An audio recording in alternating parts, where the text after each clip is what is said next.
में स्वागत है। और आज हम लोग प्रकाश के बारे में जानेंगे।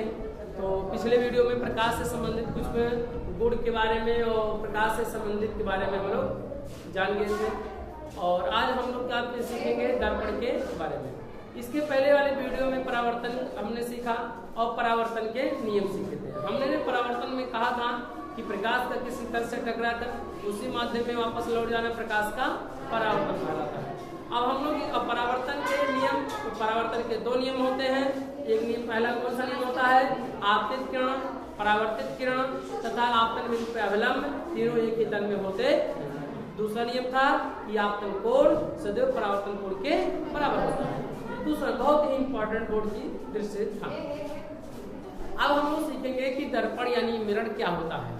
दर्पण क्या, जिसे हम लोग साधारण बोलचाल की भाषा में कह सकते हैं, जिसमें चेहरा हम लोग देखते हैं, जिसमें हम लोग वही हमारा क्या है दर्पण। उसे हम लोग कह सकते हैं दर्पण। हम लोग क्या कह सकते हैं उसे? शीशा। साधारण भाषा में कहते क्या कहते हैं? शीशा। वैसे शीशा बहुत सी चीजों को कहा जाता है, लेकिन वो शीशा नहीं, वो क्या है? दर्पण। दर्पण की सबसे बड़ी विशेषता ये है कि एक साइड में क्या होगा? पेंट लगा होगा। उसे लाल ऑक्साइड का पेंट भी कहा जाता है। क्या? पारे की कलई अथवा लाल ऑक्साइड का पेंट। यानी किसी भी चिकनादार कोई भी पृष्ठ हो, उसके दूसरे पृष्ठ पे क्या हो? पालीदार और पारे की क्या हो? पलई लगा हो, कलई, पारे की कलई अथवा और क्या? लाल ऑक्साइड का पेंट। उसी को क्या कहा जाता है? लाल ऑक्साइड का पेंट, जिसे लाल ऑक्साइड कहा जाता है। ठीक है।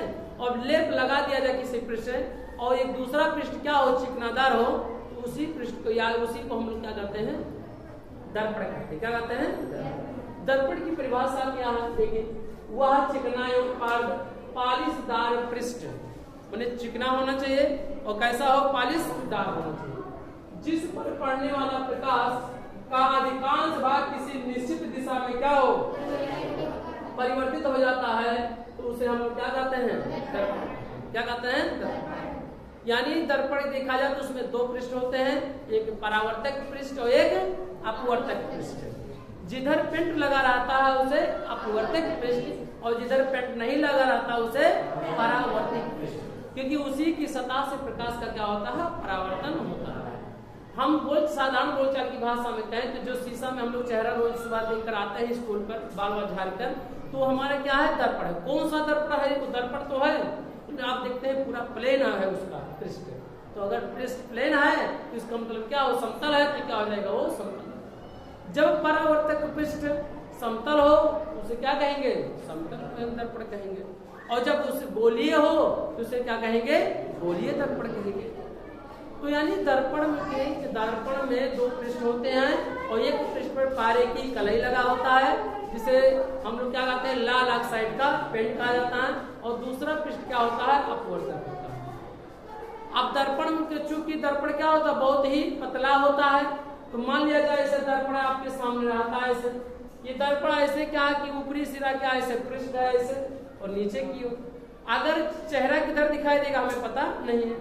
अगर नीचे ऐसे डैश डैश प्रदर्शित कर दिया जाए तो हमारा क्या हो जाएगा? यानी इसका मतलब नीचे का पृष्ठ क्या है? पेंट से, यानी लाल ऑक्साइड का पेंट लगा है। और ऊपर क्या होगा? चेहरा क्या होगा? दिखाई देगा। इसे हम लोग क्या कहेंगे? इसे अपवर्तक पृष्ठ कहेंगे और इसे परावर्तक पृष्ठ कहेंगे। और अगर पेंट को कहाँ लगा दे? ऊपर की ओर लगा दे। कहाँ लगा दे? ऊपर की ओर लगा दे। अगर ऊपर की ओर लगा दे तब क्या माना जाएगा? ये माना जाएगा कि ऊपर पेंट है और नीचे क्या है? चेहरा दिखाई दे रहा है, अर्थात परावर्तक पृष्ठ क्या है? नीचे की ओर है और अपवर्तक पृष्ठ क्या है? पृष्ठ बताए थे दो प्रकार का होता है। जिस सतह से प्रकाश का परावर्तन होता है उसे परावर्तक पृष्ठ कहते हैं, और जिस सतह से प्रकाश का परावर्तन नहीं होता उसे अपवर्तक पृष्ठ कहते हैं। तो हम लोग यानी दर्पण ये है, तो यानी इसका अधिकांश भाग क्या होगा? जिस पर पड़ेगा और वह क्या होगा? किसी निश्चित दिशा में क्या होगा? परावर्तित हो जाएगा। परावर्तित का मतलब क्या होता है? कि जिस माध्यम से होकर आया रहेगा उसी माध्यम वापस क्या हो जाएगा? लौट जाएगा। तो इसी को हम लोग क्या कहते हैं? प्रकाश का। तो यानी परावर्तन हो, यानी दर्पण कितने प्रकार हुआ है? दर्पण का अगर देखा जाए दर्पण के प्रकार, दर्पण के प्रकार दर्पण कितने प्रकार के होते हैं? दर्पण 2 प्रकार के होते हैं। कितने प्रकार के? दर्पण मुख्य रूप से, कितने रूप से? मुख्य रूप से कितने प्रकार के होते हैं? 2 प्रकार के। कितने प्रकार के? 2 प्रकार के होते हैं। 2 प्रकार के होते हैं। 2 प्रकार के होते हैं। नंबर 1 क्या? नंबर 1 समतल दर्पण। क्या होगा नंबर 1? समतल दर्पण। समतल दर्पण किसे? जब परावर्तक पृष्ठ कैसा हो? समतल हो, तो उसे क्या कहेंगे? जो चेहरा हम लोग इसमें दिखाते कौन सा दर्पण हो? समतल दर्पण है। अगर वही परावर्तक पे जो चेहरा देखते हैं, अगर वो उसका पृष्ठ क्या ऐसा हो जाए? गोलीय हो जाए, तो उसे हम लोग क्या कहेंगे? गोलीय दर्पण कहेंगे। तो पहला क्या होगा? समतल दर्पण। दूसरा क्या हो जाएगा? गोलीय दर्पण। क्या पढ़ेंगे? गोलीय। ये हमारा क्या हो? समतल का हो। अब तो पहला हेडिंग डाल सकते हैं समतल दर्पण कहेंगे। क्या लिखेंगे? समतल दर्पण। प्लेन मिरर जिसे कहा जाता है, क्या कहा जाता है? प्लेन मिरर कहा जाएगा इसे। जब परावर्तक, जब क्या लिखेंगे? जब दर्पण का, क्या लिखेंगे? जब दर्पण का पृष्ठ कैसा हो? जब दर्पण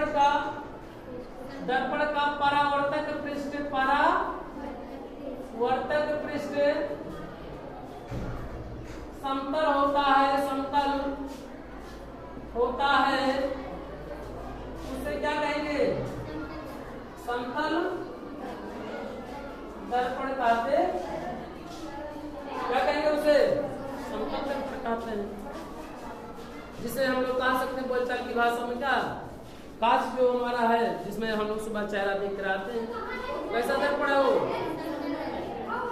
यानी कांच का ऐसा प्लेट जिसका परावर्तक पृष्ठ क्या हो? समतल हो, उसे हम लोग क्या कहेंगे? ठीक है।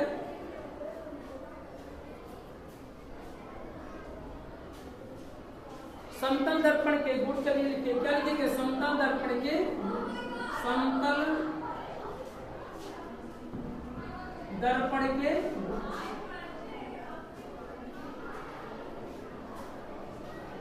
तो समतल दर्पण के निम्न गुण होते हैं। क्या होते हैं?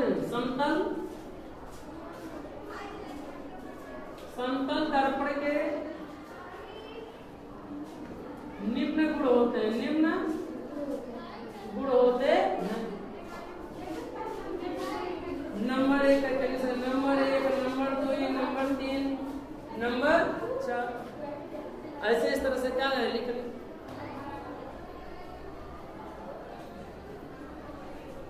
पहला क्या होता है? आप देखेंगे समतल दर्पण में हमेशा आप देखते हैं कि चेहरा आपका कैसा दिखाई देता है? सीधा दिखाई देता है। पर समतल दर्पण प्रतिबिंब कैसा बनता है? आभासी बनता है। क्या होता है? आभासी प्रतिबिंब। कैसे पता चलेगा? हम जब प्रतिबिंब बनाने के नियम सीखेंगे तब उसमें हम बताएंगे कि प्रतिबिंब कैसे वास्तविक बन रहा है और प्रतिबिंब कैसे, और वैसे भी बताते हैं आपको प्रतिबिंब के बारे में कि जिस प्रतिबिंब को पर्दे में प्राप्त किया जा सके उसे वास्तविक प्रतिबिंब, जिसे प्राप्त ना किया जा सके उसे, जो शीशे में दर्पण में साधारण जो शीशे में बनता है दर्पण में, उस प्रतिबिंब को क्या कागज पे पर्दे में प्राप्त किया जा सकता है? नहीं प्राप्त किया जा सकता है। इसलिए वह कौन सा दर्पण होगा? कौन सा दर्पण होगा? आभासी। तो समतल पहला है लिखेंगे। क्या लिखेंगे? समतल दर्पण, समतल दर्पण द्वारा वस्तु का प्रतिबिंब कैसा होगा? प्रतिबिंब सदैव कैसा होगा? आभासी होगा। क्या होगा? आभासी तथा कैसा होगा? सीधा होगा। सीधा होगा। कैसा होगा? आभासी होगा और क्या होगा? सीधा होगा। ये पहला गुण है।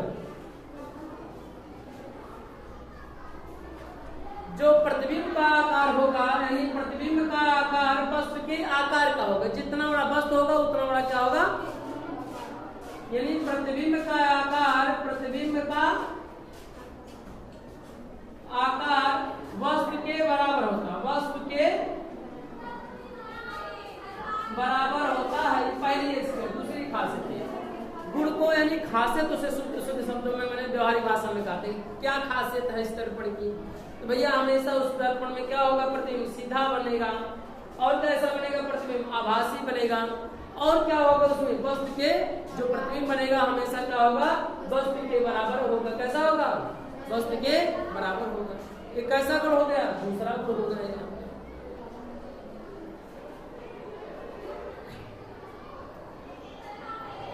दर्पण से प्रतिबिंब और वस्तु की दूरी क्या होगा? बराबर होगा समतल दर्पण में। इसका मन कहने का मतलब है, अगर हमारे सामने कोई शीशा सामने है, अगर हमारा फेस यानी चेहरा और दर्पण के बीच की दूरी 10 सेंटीमीटर है, तो प्रतिबिंब भी पीछे में उतनी 10 सेंटीमीटर की ही दूरी पर क्या होगा? बनेगा। यानी दर्पण से प्रतिबिंब तथा वस्तु की दूरी क्या होती है? बराबर होती है। यानी दर्पण से, समतल दर्पण से, समतल दर्पण से प्रतिबिंब क्या लिखेंगे? प्रतिबिंब तथा वस्तु की दूरी क्या होती है? वस्तु की दूरी बराबर होती है। क्या होती है? बराबर होती है। क्या होती है? दोनों क्या होती है? बराबर होती है। किसकी? समतल दर्पण से प्रतिबिंब और वस्तु की दूरी क्या होती है? बराबर होती है। अर्थात इसका मतलब यह है कि अगर दर्पण से कोई वस्तु जितनी दूरी पर रखा है, तो प्रतिबिंब भी पीछे में विपरीत साइड में उतनी ही दूरी पे क्या होगा? प्रतिबिंब क्या होगा? बनेगा। तो क्या हो गया? तीसरी खासियत हो गया। ठीक है।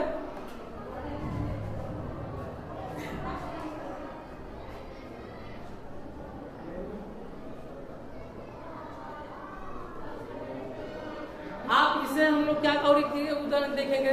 समतल दर्पण में जब बायां उठाते हैं तो क्या होता है उसमें? दायां, और जो दायां होता है क्या होता है?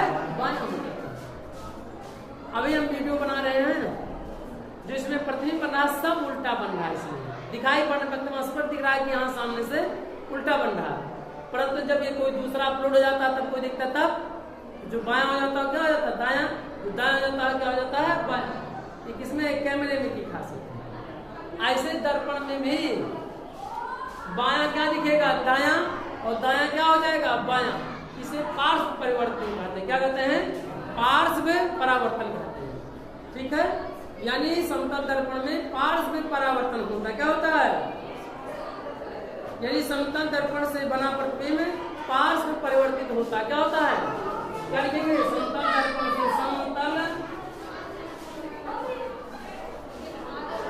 समतल दर्पण में बना प्रतिबिंब में बना प्रतिबिंब पार्श्व क्या होता है? पार्श्व परावर्तित होता है। इसका मतलब क्या है? समतल दर्पण बायां क्या दिखेगा आपको? दायां, और दायां क्या होता है? बायां। इसे हम लोग क्या कहेंगे? पार्श्व परावर्तित करेंगे। ठीक है। पार्श्व परावर्तित। अगला क्या होगा? यदि कोई वस्तु किसी समतल के सामने v वेग से गतिमान है, तो उस प्रतिबिंब में उसकी दुगनी वेग के क्या होगा? प्रतिबिंब क्या होगा? आभास होगा। यानी उसका वेग क्या होगा? आभास होगा। ये बहुत ही महत्वपूर्ण है। अगर किसी समतल दर्पण के सामने कोई v वेग से क्या है? गतिमान है, तो प्रतिबिंब में कितने वेग से गतिमान होगा? 2v वेग से क्या होगा? गतिमान होगा। गतिमान क्या होगा? दिखाई देगा। तो लिख सकते हैं 5वें स्टेटमेंट में, यदि कोई वस्तु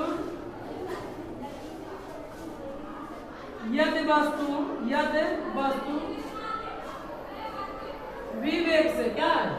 यदि वस्तु विवेक से क्या हो? गतिमान है, गतिमान हो, तब दर्पण में 2v वेग से कितना? 2v माने क्या होले? दुगने वेग से क्या होगा? गतिमान होगा। तब दर्पण में 2v वेग से क्या होगा? गतिमान होगा।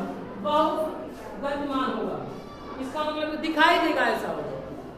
v वेग, अगर v में माने तो ये 2v माने क्या हो गए? दुगने वेग से क्या होगा? गतिमान होगा। यहाँ 2v लेकर सकते हैं दुगने वेग से। यदि कोई वस्तु v वेग से गतिमान हो दर्पण की ओर, तो जो वस्तु होगा, प्रतिबिंब जो होगा, वो 2v वेग से क्या होगा? गतिमान होगा। समझे कि नहीं? नहीं समझे। अगर दोनों दर्पण हमारे सामने रखा है और उसके सामने हम क्या करें, दौड़े, तो दौड़े तो कुछ हमारी चाल होगा, वेग होगा कुछ, मान लीजिए 5 सेकंड मीटर पर सेकंड की वेग से हम क्या है गतिमान है, तो जो उसमें प्रतिबिंब होगा तो वो भी दर्पण की ओर क्या होगा, दौड़ेगा। तो दुगने अगर 5 है तो क्या हो जाएगा, 10 की वेग से क्या होगा, उसमें आभास होगा और क्या होगा, वेग बनेगा करेगा। जो प्रतिबिंब होगा दुगने वेग से क्या होगा, गति करेगा। ठीक है, ये बहुत ही महत्वपूर्ण क्या है, इसकी विशेषता यानी क्या है, गुण। अब हम लोग सीखेंगे समतल दर्पण हो गया, हमें मुख्य रूप से समतल दर्पण है, हमें क्या पढ़ना है, गोलीय दर्पण पढ़ना है। तो गोलीय दर्पण के बारे में हम लोग क्या करेंगे, सीखेंगे। अब हम लोग गोलीय दर्पण के बारे में, अभी पहले परावर्तक पृष्ठ कैसा था, समतल था, तो उसे क्या कहा गया, समतल दर्पण। अब गोलीय हो जाएगा तो क्या होगा, उसे गोलीय दर्पण। जब दर्पण का परावर्तक पृष्ठ, जब दर्पण का परावर्तक पृष्ठ कैसा हो, गोलीय। जब दर्पण का परावर्तक पृष्ठ गोलीय होता है, क्या है, गोलीय होता है, तब उसे क्या कहते हैं, गोलीय दर्पण। क्या कहते हैं, तब उसे होता है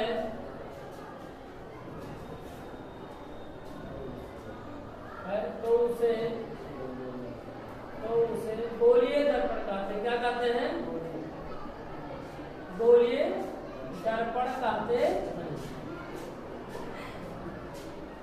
कैसा हो, गोलीय दर्पण। जब परावर्तक पृष्ठ कैसा हो, गोलीय, तो उसे क्या कहेंगे, गोलीय दर्पण। चलिए, गोलीय दर्पण कैसा हो सकता है, एक तो आपका ऐसे याद है, एक ऐसे मान लीजिए गोली के आकार का हो, एक बाहर अंदर की ओर पेंट सब लगे हों। ये जो डैश जैसे दिखा रहे हैं आपको, ये क्या है, पेंट लगा है। कैसा पेंट लगा है, ये भैया लाल ऑक्साइड का पेंट लगा है। अंदर की ओर लाल ऑक्साइड का पेंट लगा है और बाहर की ओर क्या है, परावर्तक पृष्ठ है, अर्थात चेहरा आपको क्या होगा, दिखाई देगा इसमें। लेकिन अगर इसमें बाहर से अगर पारे की कलाई कर दिया जाएगा गोलीय में, बाहर की ओर नहीं अंदर की ओर क्या लगा, सॉरी अंदर की ओर, ऐसे इस तरह से बाहर की ओर पेंट लगा दिया जाए, बाहर की ओर पेंट लगा दिया जाए, तो जो ये दर्पण है क्या है, गोलीय दर्पण है। क्या है, लेकिन अब तो इसमें तो चेहरा तो दिखाई नहीं देगा, क्योंकि बाहर क्या है, पेंट लगा है, तो आपको दिखाई नहीं देगा कि दर्पण है कि नहीं। तो जब इसको काटा जाएगा तो आप देखेंगे ऐसे, तो आपको क्या होगा, दिखाई देगा। इसमें तो दिखाई ही देगा, तो इस आधार पे अगर देखा, इसको भी काट दिया जाए ऐसे इस तरह से, तो जब ये काट देंगे तो आपको दिखाई पड़ रहा होगा कि बाहर की ओर क्या है, भरा हुआ पेंट लगा है, और इसमें अंदर की ओर क्या है, पेंट लगा हुआ। इस आधार पे अगर ये दोनों क्या है, गोलीय दर्पण है। क्या है, क्योंकि परावर्तक पृष्ठ ये भी देखिए गोली है, और ये भी परावर्तक पृष्ठ कैसा है, गोली है। तो इस आधार पे अगर गोलीय दर्पण हुआ तो कितने प्रकार का, एक फर्स्ट क्या है, सेकंड, अर्थात गोलीय दर्पण के प्रकार। तो गोलीय दर्पण कितने प्रकार के होते हैं, 2 प्रकार के होते हैं। कितने प्रकार के, इसे क्यों कहा गया गोलीय दर्पण, क्योंकि परावर्तक पृष्ठ कैसा है, गोलीय है, इसलिए इसे क्या कहा गया, गोलीय। तो जब दर्पण का परावर्तक पृष्ठ क्या हो, गोलीय होता है, तो उसे क्या कहते हैं, गोलीय। परावर्तक पृष्ठ किसे कहते हैं, जिधर चेहरा दिखाई दे, और अपवर्तक पृष्ठ किसे कहते हैं, जिधर चेहरा ना दिखाई दे, उसे हम लोग उस पर क्या लगाता है, लाल ऑक्साइड का पेंट, इसे पारे की कलई कहा जाता है। क्या, पारे की कलई। ठीक है, तो यानी गोलीय दर्पण कितने प्रकार के, गोलीय दर्पण कितने, गोलीय दर्पण के प्रकार। क्या करें, गोलीय दर्पण के प्रकार क्या होगा, गोलीय दर्पण कितने प्रकार के होंगे, 2 प्रकार। गोलीय दर्पण 2 प्रकार के होते हैं। क्या प्रकार के, 2 प्रकार के होते हैं। नंबर 1 कौन सा, नंबर 1 उत्तल दर्पण। क्या कहेंगे, उत्तल दर्पण। नंबर 2 अवतल दर्पण। क्या कहेंगे, अवतल दर्पण। दर्पण कितने प्रकार का, उत्तल दर्पण, और कौन हुआ दूसरा। अब इसमें से हमें पता करना कौन सा उत्तल है, कौन सा अवतल है। तो हम लोग परिभाषा लिखेंगे, पहले क्या लिखेंगे, उत्तल दर्पण। क्या लिखेंगे, उत्तल।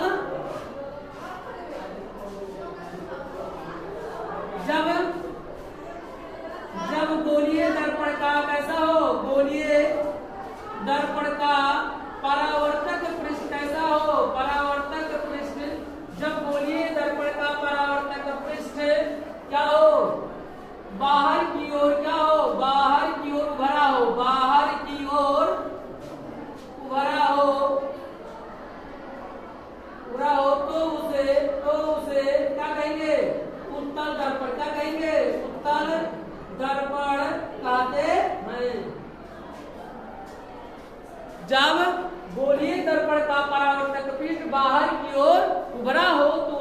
कहेंगे उत्तल दर्पण।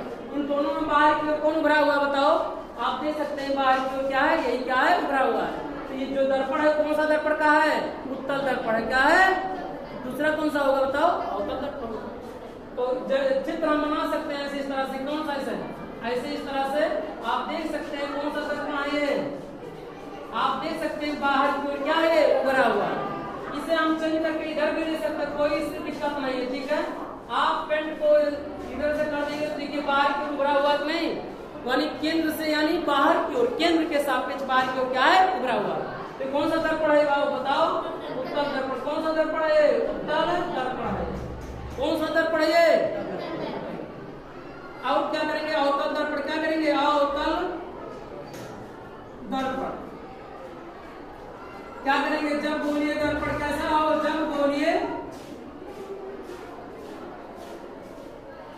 जब बोलिए दर्पण का परावर्तक पृष्ठ कैसा हो? परावर्तक पृष्ठ क्या हो? अंदर की ओर क्या हो? धसा हो। क्या लिखेंगे? अंदर की ओर धसा हो। धसा हो तो उसे क्या कहेंगे? तो उसे अवतल दर्पण, अवतल दर्पण कहते हैं। आपका चित्र बना सकते हैं। अच्छा, ये बाहर किसके सापेक्ष लिया गया है? केंद्र के सापेक्ष लिया गया है। केंद्र से बाहर की ओर है, केंद्र की ओर है। ठीक है, चलिए चित्र बना लेंगे। क्या लिखेंगे? ऐसे बना लेंगे नहीं? बताइए। ऐसे है ना, आप देख सकते हैं कि बाहर की ओर क्या है, अंदर की ओर धसा हुआ है कि नहीं बताओ? अंदर की ओर क्या है? धसा हुआ है। और इधर भी तो बदल सकते हैं, ऐसे अंदर की ओर धसा है कि नहीं बताइए? तो कौन सा दर्पण हुआ ये? अवतल दर्पण। कैसा हुआ ये? अवतल दर्पण।